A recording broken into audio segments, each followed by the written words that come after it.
Hello everyone, welcome back to learn ड्यूर। तो पिछले क्लास में हमने क्या बात किया था? पिछले क्लास में हमने ऊप्स के बारे में बात की थी। ओके, इसके एडवांटेजेस के बारे में बात की थी और इसका इतना इंपॉर्टेंस क्यों है आज के जनरेशन में, उसके बारे में बात किया था। इसके अलावा हमने ऊप्स के दो कंसेप्ट के बारे में बात किया था। वो दो कंसेप्ट कौन कौन से हैं? पहला है क्लासेस और दूसरा क्या था? दूसरा था ऑब्जेक्ट्स। उसी वीडियो को आगे बढ़ाते हुए आज के इस वीडियो में हम लोग बात करने वाले हैं बाकी concepts of object oriented programming के बारे में, जैसे कि इनहेरिटेंस हुआ, पॉलीमॉर्फिज्म हुआ, डेटा एब्स्ट्रैक्शन और इनकैप्सुलेशन। ठीक है, इसके अलावा हम जावा के कुछ इंपॉर्टेंट टर्म्स के बारे में बात करेंगे। For example data types, keywords etcetera, जो कि बहुत इंपॉर्टेंट टर्म्स हैं जो हमारे रेगुलर जावा प्रोग्रामिंग में हेल्प करेंगे। तो वीडियो को आगे बढ़ने से पहले इस वीडियो को लाइक कर दो, चैनल को सब्सक्राइब कर दो और इस वीडियो ज़्यादा से ज़्यादा शेयर कर दो। सो आज के हमारे इस वीडियो का एजेंडा क्या है, मतलब आज के वीडियो हम लोग पढ़ने क्या वाले हैं? सबसे पहली चीज़ हम लोग पॉलीमॉर्फिज्म के बारे में पढ़ेंगे, इनहेरिटेंस, एब्स्ट्रैक्शन और इनकैप्सुलेशन के बारे में, जो कि ऊप्स के कंसेप्ट्स हैं। ठीक है, इसके अलावा हम जावा के कुछ टर्म्स के बारे में बात करेंगे, जैसे कि keywords, identifiers, data types etcetera. और सबसे इंपॉर्टेंट बात, आज हम जावा में सबसे पहला प्रोग्राम लिखेंगे जिसमें हम लोग क्या प्रिंट करने वाले हैं, पिछले वीडियो में बताया था। आज हम प्रिंट करेंगे हेलो वर्ल्ड। ठीक है, जब भी हम लोग कोई भी नया प्रोग्रामिंग लैंग्वेज सीखते हैं तो सबसे पहला जो मैसेज होता है वो होता है हेलो वर्ल्ड का।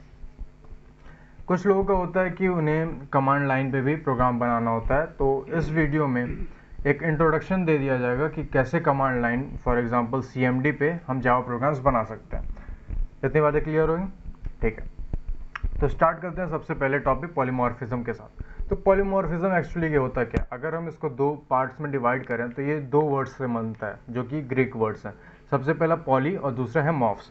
तो पॉली का मतलब क्या होता है? पॉली का मतलब होता है मोर देन वन, मतलब एक से ज़्यादा, और मॉर्फ्स का मतलब फॉर्म्स।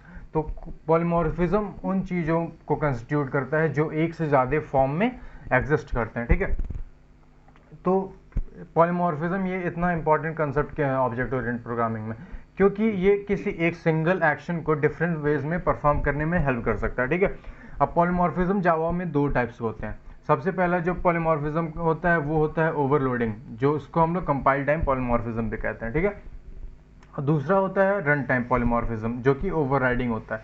अब ओवरलोडिंग और ओवरराइडिंग का एग्जाम्पल लेते हैं। फॉर एग्जाम्पल मान लीजिए कि आपने एक क्लास बनाया, ठीक है, उसके अंदर एक फंक्शन है। ठीक है, पहला फंक्शन है ऐड नाम से। ठीक है, एक फंक्शन है ऐड नाम से और आपको किसी रीज़न से एक और फंक्शन बनाना पड़ा ऐड नाम से। ठीक है, तो इस केस में क्या हुआ, जो आपके दोनों फंक्शंस हैं वो सेम नेम है, मतलब ऐड नाम के दोनों फंक्शन हैं। तो ओवरलोडिंग में क्या होता है, जो सेम फंक्शंस हैं, जो दोनों फंक्शंस हैं सेम नाम के, उनको हम लोग कैसे डिफर करेंगे? उनको हम लोग डिफर करते हैं नंबर ऑफ आर्गुमेंट्स के बेसिस पे। पहला क्या है? Number of arguments. Number of arguments मतलब जो ब्रेसेस के अंदर, मतलब ब्रैकेट के अंदर जो हम लोग आर्गुमेंट पास करते हैं। फॉर एग्जांपल अगर दो वैल्यू हम एक्सेप्ट कर रहे हैं तो INT A, INT B, ठीक है, ये हमारे क्या हो गए? आर्गुमेंट्स हो गए। तो हम नंबर ऑफ आर्गुमेंट्स के बेसिस पे इनको डिफर करते हैं। ठीक है, और दूसरा होता है type of argument. For example अगर हम एक INT एक्सेप्ट कर रहे हैं, for example integer value accept कर रहे हैं, और दूसरा एक डेसिमल वैल्यू एक्सेप्ट कर रहे हैं। ठीक है, ये दोनों जो कीवर्ड होता है, ये जो डेटा टाइप है वो रिस्पेक्टिव है किसका? इंटीजर और डेसिमल का। तो इस केस में क्या होता है, ओवरलोडिंग के केस में क्या होता है, हम सेम नेम से डिफरेंट फंक्शंस बना सकते हैं जो कि डिफर करेंगे नंबर ऑफ आर्गुमेंट और टाइप ऑफ आर्गुमेंट के बेसिस पे। ठीक है, इतनी बातें क्लियर हुई? ठीक है, तो अब ओवरराइडिंग के ऊपर आ जाता है। ओवरराइडिंग में हम लोग का कंसेप्ट आता है इनहेरिटेंस का। ठीक है, इनहेरिटेंस अभी इसके बाद वाला टॉपिक इनहेरिटेंस है। तो इनहेरिटेंस में क्या होता है, फॉर एग्जांपल अगर कोई एक क्लास है, क्लास ABC, ठीक है, इसको हम लोग पेरेंट क्लास लेते हैं। इसका एक फंक्शन है आपका void print, जिसके अंदर कुछ मैसेज है। ठीक है, कुछ भी मैसेज इसमें ले लेते हैं। ये आपका पहला क्लास हो गया। और एक दूसरा क्लास आपने बनाया क्लास XYZ। ठीक है, इसको सब क्लास हम लोग बनाएंगे। सब क्लास कैसे बनाएंगे? इस XYZ को हम लोग एक्सटेंड कर देंगे आपका ABC में। ठीक है, और इस दूसरा जो सब क्लास है, मतलब जो चाइल्ड क्लास है, उसमें भी आपका एक फंक्शन है void print। इसके कुछ स्टेटमेंट्स हैं। ओके, जब हम एक फंक्शन मतलब ऑब्जेक्ट बनाएंगे इस जो पेरेंट क्लास ABC है with respect to this XYZ, तो जब उस ऑब्जेक्ट की मदद से, फॉर एग्जांपल अगर उस ऑब्जेक्ट का नाम OB है, उस ऑब्जेक्ट की मदद से अगर हम कॉल करते हैं प्रिंट को, ठीक है, तो जो ये चाइल्ड क्लास का प्रिंट मेथड है वो कॉल होगा rather than that the method of the class ABC, that is the parent class. So this process is known as overriding. ठीक है, मतलब कि जो पेरेंट क्लास है उसको दबा दिया जा रहा है, ठीक है, जो चाइल्ड क्लास है उसको दबा दे रहा है, ठीक है ना। इतनी बातें क्लियर हो गई? Okay good. सो अगला टॉपिक आता है हमारा इनहेरिटेंस का, ठीक है। हम लोग पिछले वीडियो में बात किया था बायोलॉजिकल टर्म में इनहेरिटेंस क्या होता है। फॉर एग्जाम्पल अगर पेरेंट है, ठीक है, बाप के पास अगर आंख है तो उसके बच्चे में ऑब्वियस सी बात है कि आंख होंगे, ठीक है। इसको हम लोग क्या कहते हैं? इनहेरिटेंस। मतलब जो कैरेक्टर एक पेरेंट में है वो उसके ऑफस्प्रिंग में कैरेक्टर ट्रांसफर हो जाते हैं। समझ में आ रही है बात? ठीक है। तो सेम चीज होता है जावा में। अगर कोई एक पेरेंट क्लास है, ठीक है, फॉर एग्जांपल पिछले एग्जांपल में हम लोग लिया था क्लास ABC आपका पेरेंट क्लास हो गया और एक आपका सब क्लास हो गया XYZ। तो इनहेरिटेंस की मदद से क्या होता है, जितने भी आपके फीचर्स, मतलब जितने भी मेथड्स या फिर वेरिएबल्स ABC क्लास में है उतने सारे आपके इनहेरिट हो जाएंगे XYZ में। मतलब उन सारे को आप एक्सेस कर सकते हैं अपने XYZ क्लास से। बातें क्लियर हो रही हैं? चलिए ठीक है, यहाँ पे हम एक एग्जांपल ले लेते हैं। मान लीजिए एक क्लास है आपका, मेन क्लास है, पेरेंट क्लास है टीचर का। तो टीचर के सब क्लासेस क्या हो जाएंगे? फिजिक्स टीचर, केमिस्ट्री टीचर या फिर मैथ्स टीचर। मतलब जो एक टीचर की क्वालिटी होनी चाहिए वो इन तीनों टीचरों में होनी चाहिए, ठीक है। इतनी बातें क्लियर हुई? गुड। सो नेक्स्ट टॉपिक आता है इनकैप्सुलेशन। इनकैप्सुलेशन मतलब क्या होता है? इनकैप्सुलेशन मतलब wrapping of data and functions into a single unit, ठीक है, with hiding the background details. मतलब आपका जो पूरा डेटा है आपने एक सिंगल यूनिट में, मतलब एक सिंगल यूनिट ऑब्जेक्ट में आप उन सबको इनकैप्सुलेट कर दिया, ठीक है। इसकी मदद से क्या होता है, उसमें आप रीड ओनली और राइट ओनली के जो चीज़ें होती हैं उनको आप उसमें एम्बेड कर सकते हैं। फॉर एग्जांपल अगर आपका कोई फंक्शन है, आपका कोई फंक्शन ABC है, ठीक है, तो इसको आप चाहते हैं कि ये किसी और क्लास से एक्सेस ना हो पाए, तो इसमें आप क्या करेंगे, इस मेथड को आप प्राइवेट बना देंगे, ठीक है। जब आप इसको प्राइवेट बना देंगे तो जिस ये क्लास में होगा, मतलब अगर कोई क्लास XYZ है उसके अंदर ये मेथड ABC है, तो जिस क्लास में, मतलब XYZ क्लास से ये बस एक्सेस हो पाएगा अगर इसको हम लोग क्या कर दें, अगर इसको हम प्राइवेट मेथड बना दें, ठीक है। क्लियर हो रही है बातें? Okay good. और इसमें आपका क्या करता है, ये आपके एक क्लास को आपका टोटल कंट्रोल देता है कि आप किसी क्लास को एकदम अच्छे से कंट्रोल कर सकते हैं, ठीक है। समझ में आ गया? तो इसमें अगर इनकैप्सुलेशन को हमको अचीव करना है जावा में तो हम दो चीज़ें करते हैं। सबसे पहला, जो क्लास के वेरिएबल्स हैं हम उनको प्राइवेट कर देते हैं, मतलब जिस क्लास में वो डिक्लेयर्ड है सिर्फ उस क्लास से वो एक्सेस हो पाए। और दूसरा चीज़ हम लोग क्या करते हैं, पब्लिक सेटर और गेटर मेथड्स को हम वहाँ पे प्रोवाइड करते हैं जो मॉडिफाई और व्यू कर सके उन वेरिएबल्स के वैल्यू के लिए। ये गेटर और सेटर क्या होता है? जो गेटर होता है वो आपका वैल्यू रिटर्न करता है और जो सेटर होता है वो आपके वेरिएबल में वैल्यू इंसर्ट करता है। तो इनकैप्सुलेशन की मदद से आप अपने डेटा के ऊपर फुल कंट्रोल पा सकते हैं, ठीक है। ये आपका एक सिक्योर बना देता है आपके जावा प्रोग्राम को, ठीक है। क्लियर हो गया बात? ओके। सो इससे एक रिलेटेड टर्म आता है एब्स्ट्रैक्शन का, ठीक है। जैसे इनकैप्सुलेशन में हमने क्या किया था, जो डेटा और फंक्शन थे उनको एक सिंगल यूनिट में हमने इनकैप्सुलेट कर दिया था, ठीक है। तो इसमें क्या होता है, एब्स्ट्रैक्शन में क्या होता है, जो इंपॉर्टेंट डिटेल्स हैं किसी एक प्रोग्राम में, जो इंपॉर्टेंट डिटेल्स हैं हम उनको सिर्फ दिखाते हैं और जो अननेसेसरी डिटेल्स हैं जो कि यूज़र के लिए इंपॉर्टेंट नहीं है उनको हम हाइड कर देते हैं प्रोग्राम में से। फॉर एग्जांपल अगर हम लोग कार को देखें, ठीक है, अगर कार को, जिस तरह कार एक नॉर्मल कार दिखता है, उसके अलावा अगर हम इंडिविजुअल कंपोनेंट्स को देखें तो वो हमारे लिए कोई यूज़ के नहीं होंगे। मतलब हमको क्या करना उनके इंडिविजुअल कंपोनेंट्स पे, हमको सिर्फ मतलब है कि कार का पूरा आउटलुक कैसा है, वो काम कैसे कर रहा है, ठीक है। अब आप एक एग्जांपल लीजिए कि कोई आदमी कार को ड्राइव कर रहा है, ठीक है, वो आदमी जानता है कि हम एक्सीलेटर को दबाएंगे तो कार की स्पीड बढ़ जाएगी, हम ब्रेक दबाएंगे तो कार रुक जाएगा। लेकिन उस आदमी को ये नहीं पता होता है कि जब एक्सीलरेटर वो दबाता है तो कार के अंदर जो मैकेनिज्म हो रहे हैं वो क्या हो रहा है, मतलब किस तरह आपका स्पीड कार का बढ़ रहा है। सेम वे जब ब्रेक दबाता है तो कार रुक जाता है, तो उसको मैकेनिज्म नहीं पता है कि कार कैसे रुक रहा है। सेम चीज़, यही चीज़ है एब्स्ट्रैक्शन। मतलब जो इंपॉर्टेंट डिटेल्स हैं वो सिर्फ आगे व्यू है, ठीक है, बाकी जो भी बैकग्राउंड में चीज़ें हो रही हैं वो सिर्फ सारी चीज़ें हिडन है, ठीक है। तो इससे क्या होता है कि आप सिक्योरिटी अपने प्रोग्राम का मेंटेन कर सकते हैं, ठीक है। Data abstraction may also be defined as the process of identifying only the required characteristic of an object, ignoring the irrelevant details. मतलब जो भी अननेसेसरी के डिटेल्स हैं उन सारे को आप नेगलेक्ट कर सकते हैं, और जितने यूजफुल थिंग्स हैं उन सारे को आप आगे फॉरवर्ड कर सकते हैं, ठीक है। अब जावा में एब्स्ट्रैक्शन हम लोग अचीव कैसे कर सकते हैं? सो जावा में एब्स्ट्रैक्शन हम लोग अचीव कर सकते हैं एब्स्ट्रैक्ट क्लासेस और इंटरफेसेस की मदद से, ठीक है। एब्स्ट्रैक्ट क्लासेस और इंटरफेसेस के बारे में हम आगे वीडियो में जानेंगे, अभी सिर्फ बेसिक्स चल रहा है तो इनकी यहाँ पे कोई ज़रूरत नहीं है, ठीक है। इतनी बातें क्लियर होगी।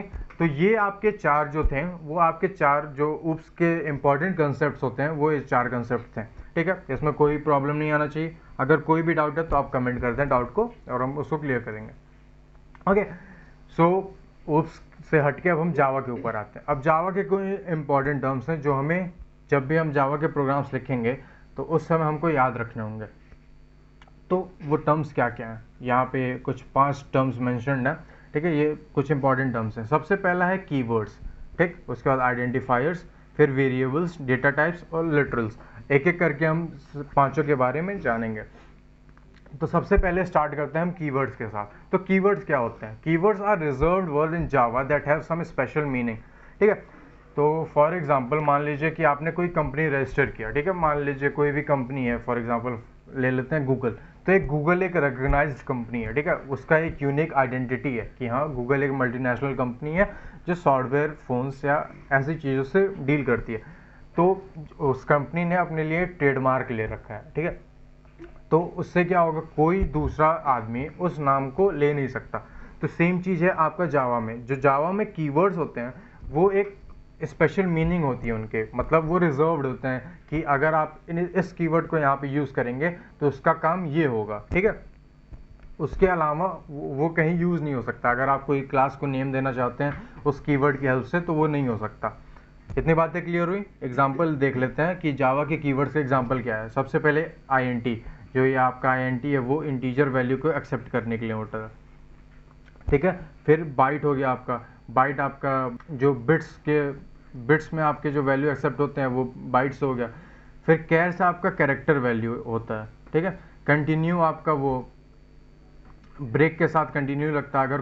अगर कोई आप लूप लगाए हुए हैं और किसी स्पेसिफिक कंडीशन पे उसको आप कंटिन्यू करना चाहते हैं तो आप ये कंटिन्यू कीवर्ड वहाँ पे यूज़ कर सकते हैं। समझ में आ गया कीवर्ड्स क्या है? कोई डाउट? ओके। उसके बाद आते हैं आइडेंटिफायर्स के ऊपर। आइडेंटिफायर्स क्या है? आइडेंटिफायर सिंपल टर्म्स हम समझे तो नामांकन। मतलब कोई अगर आपके घर में बच्चा होता है तो आप सबसे पहले क्या करते हैं? सबसे पहले जब वो छोटा रहता है आपको हुलू मुलुलू या कोई भी नाम से आप उसको बुला लेते हैं। फिर बाद में होता है कि उसको हम एक नाम देते हैं कि हाँ आगे जाके सब कोई उसको इस नाम से याद करेगा। फॉर एग्जांपल अगर आपका कोई भाई है, ठीक है, वो अभी भाई पैदा हुआ है तो कुछ दिन बाद आपके पेरेंट्स क्या करेंगे, उसका नामांकन करेंगे। भाई उसका नाम आदित्य रख दिए। सो आगे जितने भी लोग होंगे उसको उस नाम से जानेंगे, ठीक है। तो सेम चीज़ जावा में भी है। जावा में जितने भी आपके कंपोनेंट्स होते हैं, for example class, variable, array, string, कुछ भी ऐसे जितने भी कंपोनेंट्स हैं हम उनको एक नाम देते हैं, उनका नामांकन करते हैं कि हाँ इस पूरे प्रोग्राम में हम अगर हमको इसको बुलाना होगा तो इस नाम से हम बुलाएंगे। समझ में आ रहा है? So identifiers are the names given to different parts of the program, ठीक है। अब इसका कुछ नियम कानून है। मतलब ये नहीं है कि आप कुछ भी नाम दे दिए, आपके दिमाग में जो भी गार्बेज वैल्यू आया आप उसको नाम दे दिए, ऐसा कुछ नहीं है। इसके कुछ रूल्स हैं। जैसे यहाँ पे 5 रूल्स हमने मेंशन किए हुए हैं। ये 5 रूल कौन कौन से हैं? सबसे पहला, the only allowed characters for identifier all alpha numeric characters, that is capital A to capital Z, small a to small z, 0 to 9, $sign and underscore। For example अगर आप कोई नाम देते हैं learndude@, ठीक है, तो ये एक वैलिड आइडेंटिफायर नहीं है। ये वैलिड आइडेंटिफायर क्यों नहीं है? क्योंकि इसमें आपने @sign को यूज़ किया है जो कि जावा अलाउ नहीं करता है, ठीक है। और आपका जो भी नाम होता है वो कभी भी इस डिजिट से स्टार्ट नहीं होना चाहिए। मतलब 0 to 9 के बीच में जितने भी डिजिट्स हैं उनसे स्टार्ट नहीं होना चाहिए। जैसे यहाँ पे 1 2 3 learndude है तो ये वैलिड नेम नहीं है। अगर आप ये नाम देंगे तो आपका प्रोग्राम जो है वो एरर दिखा देगा। अभी जब हम लोग प्रोग्राम बनाएंगे तो ये सबका एग्जाम्पल वहाँ पे दिखा देंगे, ठीक है। जावा के जो आइडेंटिफायर्स होते हैं वो केस सेंसिटिव होते हैं। केस सेंसिटिव का मतलब क्या हुआ? ये अगर आप कैपिटल A लिखते हैं और स्मॉल a लिखते हैं तो ये दोनों का मतलब अलग होता है, ठीक है। अगर आप दोनों भी यूज़ कर सकते हैं, फॉर एग्जांपल आपने एक वेरिएबल बनाया int कैपिटल है, ठीक है, और दूसरा आपने बनाया int स्मॉल है, तो इन दोनों का अलग अलग काम होगा, ठीक है। There is no limit on the length of the identifier but it is advisable to use an optimum length of 4 to 15 letters only.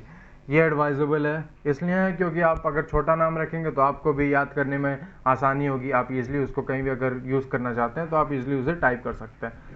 और लास्ट बात, आप रिजर्व्ड वर्ड्स मतलब कीवर्ड्स का यूज़ नहीं कर सकते हैं, जैसे while int while equal to 20, तो ये जो while है वो एक लूप का नाम है, तो आप ये रिजर्व्ड वर्ड है तो आप इसको यूज़ नहीं कर सकते। क्लियर हुआ आइडेंटिफायर क्या हुआ है?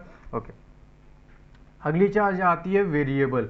वेरिएबल सब जब हम लोग वेरिएबल का नाम सुनते हैं तो हमारे दिमाग में क्या आता है, मैथ्स में हमने पढ़ा हुआ है, वेरिएबल कोई भी ऐसा चीज़ होता है जो मल्टीपल वैल्यूज़ अपने अंदर स्टोर कर सके।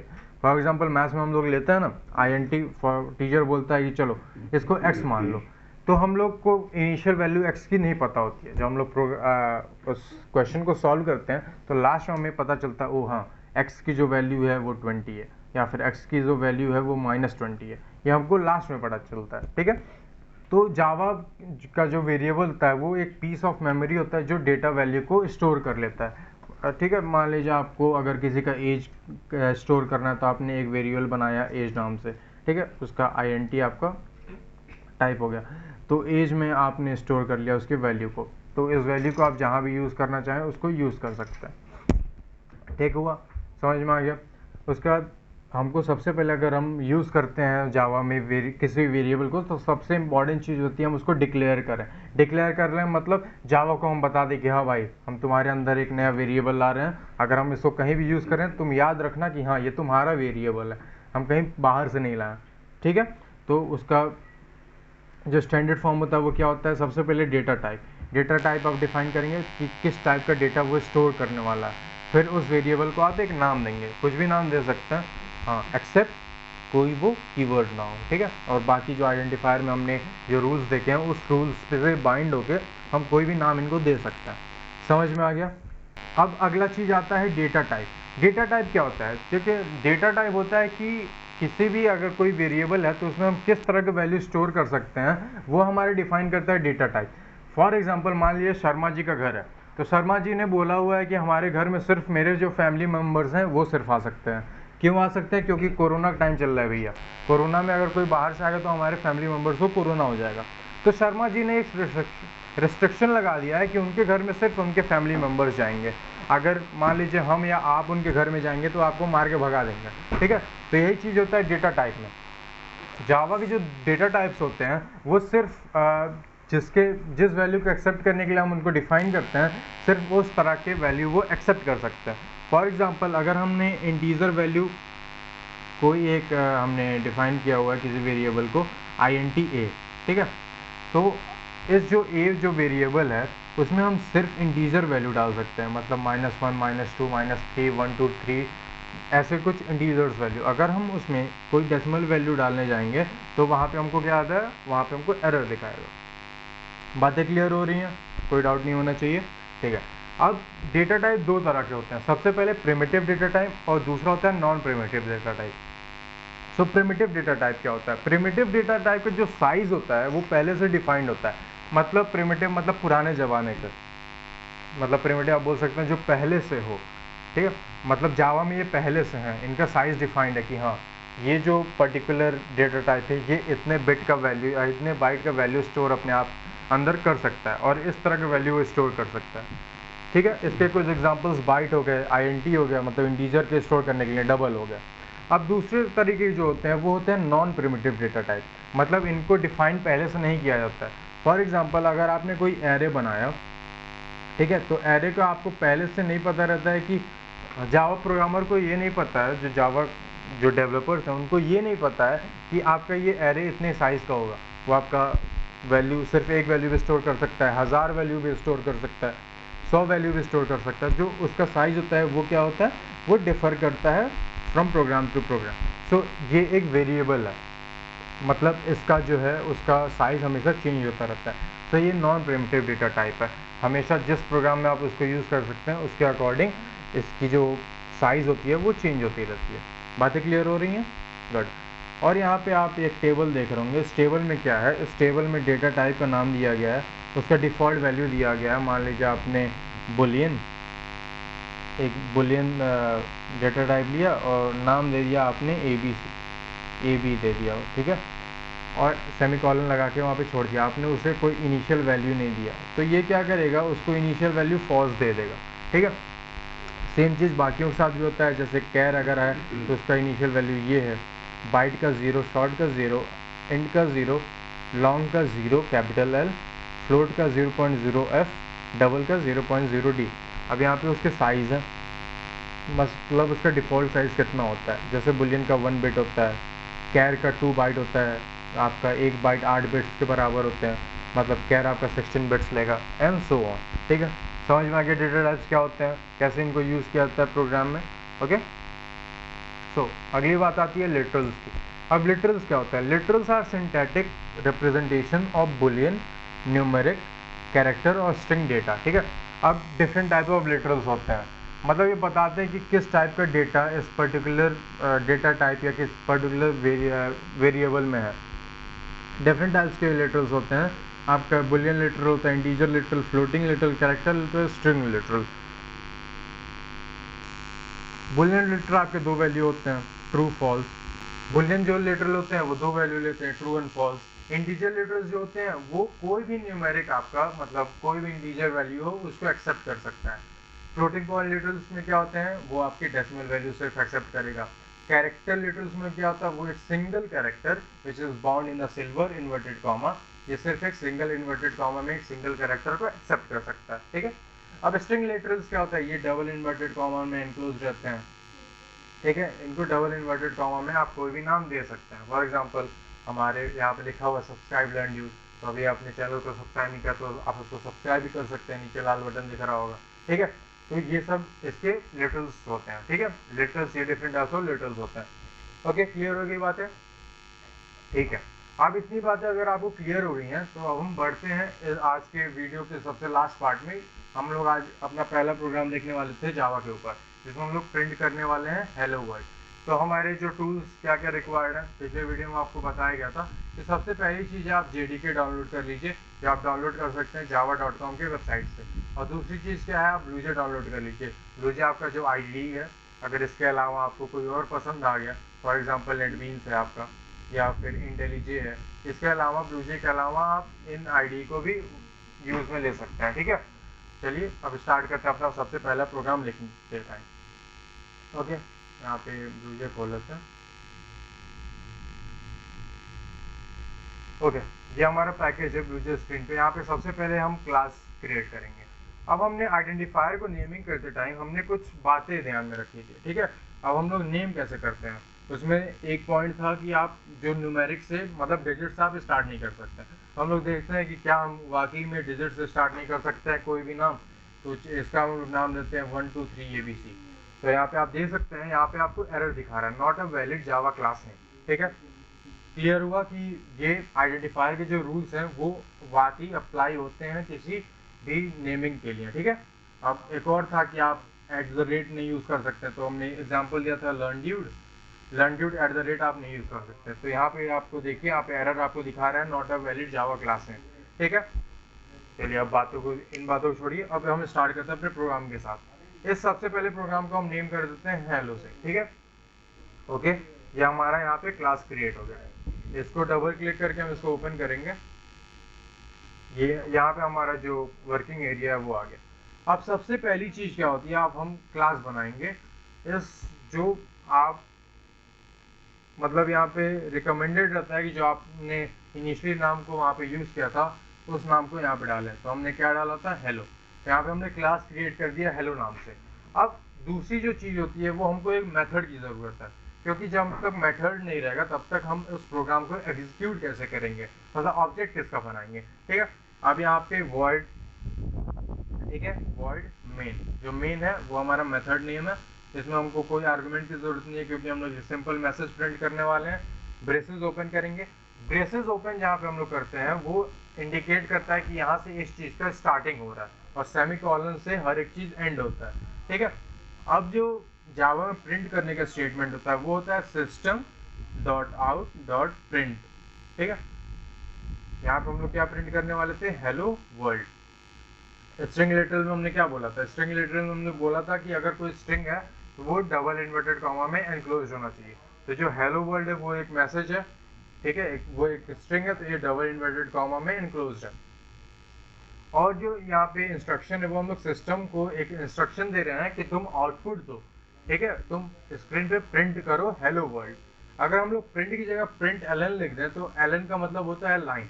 तो यहाँ पे क्या करेगा, जब ये लाइन प्रिंट होगा उसके बाद लाइन ऑटोमेटिकली चेंज हो जाएगा। ठीक है, अगर हम लोग एलन हटा देते हैं ये सिंगल लाइन में होगा, अगर इसके बाद आप कोई मैसेज प्रिंट करते हैं तो वो भी उसी लाइन से वहाँ पे प्रिंट हो जाएगा। अब हम लोग सबसे पहले जो भी चीज़ें जिसकी बेसिस हम लोग ओपन करते हैं उसको क्लोज करना मैंडेटरी होता है। तो हम लोग यहाँ पे मेन मेथड को सबसे पहले क्लोज करेंगे, मतलब यहाँ पे एंड हो गया, और यहाँ पे क्लास हेलो को एंड कर दिया। अब हमने यहाँ पे system dot out dot print को यहाँ पे सेमीकोलन से एंड किया। तो जावा में हर एक स्टेटमेंट सेमीकोलन से एंड होता है। अगर आप कहीं भी सेमीकोलन लगाते हैं जावा में तो वो इंडिकेट करता है कि यहाँ पे ये स्टेटमेंट एंड हो चुका है। ठीक है, इतनी बातें क्लियर हुई।